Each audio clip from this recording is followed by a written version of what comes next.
এই কেকটার নিচের পার্টটা নিয়ে আমি একদমই ঝামেলায় পড়ে গিয়েছিলাম। কোনোভাবেই বুঝতে পারছিলাম না আসলে এরকম কেনই বা হচ্ছে আমার সাথে। এত বছর ধরে কেক বানাচ্ছি, এই ধরনের প্রবলেম আমি একদমই ফেস করি না। এই ফার্স্ট টাইম হচ্ছে এই ধরনের প্রবলেমটা আমি ফেস করি। আর ডিটেলস কাহিনী জানতে হলে কিন্তু অবশ্যই পুরো ভিডিওটি দেখতে হবে। যারা নতুন কেক বেকার আছেন তাদের জন্য এটা খুবই হেল্পফুল একটা ভিডিও। মেইন সমস্যাটায় চলে আসি যে কি হয়েছে। নিচের যে কালারটা দেখতে পাচ্ছেন, এই কালারের ক্রিমটা নিয়ে আমি অনেক বেশি ঝামেলায় পড়ে গিয়েছিলাম। প্রথমে ক্রিম বিট করি, 2বার ক্রিম বিট করি, কারণ হচ্ছে আমি যখনকার ক্রিম তখনকারই হচ্ছে সাথে সাথে বিট করেই কাজ করে ফেলি। তো যাই হোক, আমি নিচের ক্রিমটা বিট করে জাস্ট সাদা ক্রিমটা আবার বিট করা স্টার্ট করে দিয়েছি। আর সাদা ক্রিমটা রেডি করতে করতে নিচের যে কালার ক্রিমটা দেখতে পাচ্ছেন, এই ক্রিমটা যখন বাটিতে ছিল তখনই দেখতে পাচ্ছি যে ক্রিমটা আস্তে আস্তে হচ্ছে একটু নরম হয়ে যাচ্ছে। তো তখনও আমি বুঝে উঠতে পারতেছিলাম না যে এটা কেন হচ্ছে বা কি। আমি জাস্ট নর্মাল ভাবে ওইটা সাইডেই মানে বাটিটা ছিল। কিছুক্ষণ পর দেখতেছে যে ক্রিম থেকে ফেনা বের হচ্ছে। মানে কি ব্যাপার আমি বুঝলাম না, ফেনা কেন হচ্ছে। তারপর বিষয়টা আমার কাছে অনেক বেশি খটকা লাগে যে আসলে এরকম কেন হচ্ছে। তারপর পরই হচ্ছে আমি টেস্ট করি, অ্যান্ড টেস্টটা করার পরে আমার কাছে মনে হয় যে একটু 19-20 আছে। মানে কেকের ক্রিমটা নর্মালি যেরকম টেস্ট হয় ওইটার থেকে হচ্ছে একটু হচ্ছে। আমি দোকানে ফোন দিই যে এরকম এরকম বিষয়, যে ক্রিমটা এরকম কেন হচ্ছে।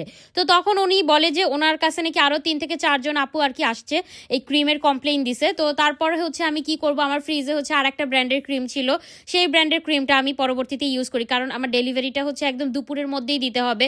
তো সকালে হচ্ছে গিয়ে এই কাহিনীটা হয়েছে আমার সাথে। মানে আমি কি আর বলবো, মানে দুঃখের কথা।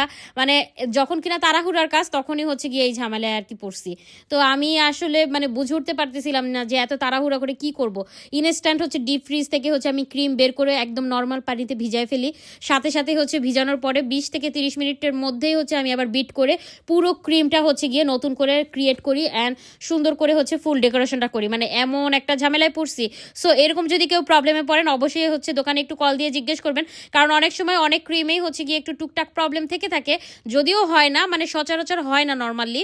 তো দেখা যায় যে হুটহাট হয়ে যেতেই পারে, এটা তো আর কারো হাত নাই। যাই হোক, এখানে দেখতেই পাচ্ছেন স্টুডেন্ট আপুরা হচ্ছে গিয়ে নিজেরা কেক বানাচ্ছে, যারা কিনা আমাদের কাছ থেকে প্রফেশনাল বেকিং কোর্স করতে চান, হাতে ধরে ধরে শিখতে চান। কিন্তু চাইলে আমাদের প্রফেশনাল বেকিং কোর্সটা করে ফেলতে পারেন। আর তার জন্য যেটা করতে হবে, 1020 টাকা বিকাশ করতে হবে। বিকাশ করে আপনার সিটটাকে কনফার্ম করতে হবে। বাকি যে 2000 টাকা সেটা কিন্তু আপনার ক্লাসে এসে দিতে হবে।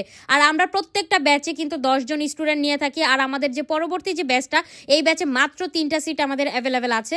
সো এখানে দেখতেই পাচ্ছেন প্রত্যেকটা স্টুডেন্ট কিন্তু হাতে ধরে ধরে আমরা শিখিয়ে থাকি, যাতে করে সবকিছু নিজেরা বুঝতে পারে এবং অল্প টাইমের মধ্যে তারা বিজনেসটা স্টার্ট করতে পারে। আমাদের মূল লক্ষ্যই থাকে হচ্ছে উদ্যোক্তা তৈরি করা। যারা কিনা চাচ্ছেন যে হচ্ছে কেক অর্ডার করবেন আপনাদের নিজেদের প্রোগ্রাম অথবা যে কোনো প্রোগ্রামে, কিন্তু চাইলে আমাদের কেক কাউন্টার থেকে আপনার কেক অর্ডার করতে পারেন। আমরা কিন্তু ঢাকার মধ্যে সব জায়গায় কেক ডেলিভারি দিয়ে থাকি।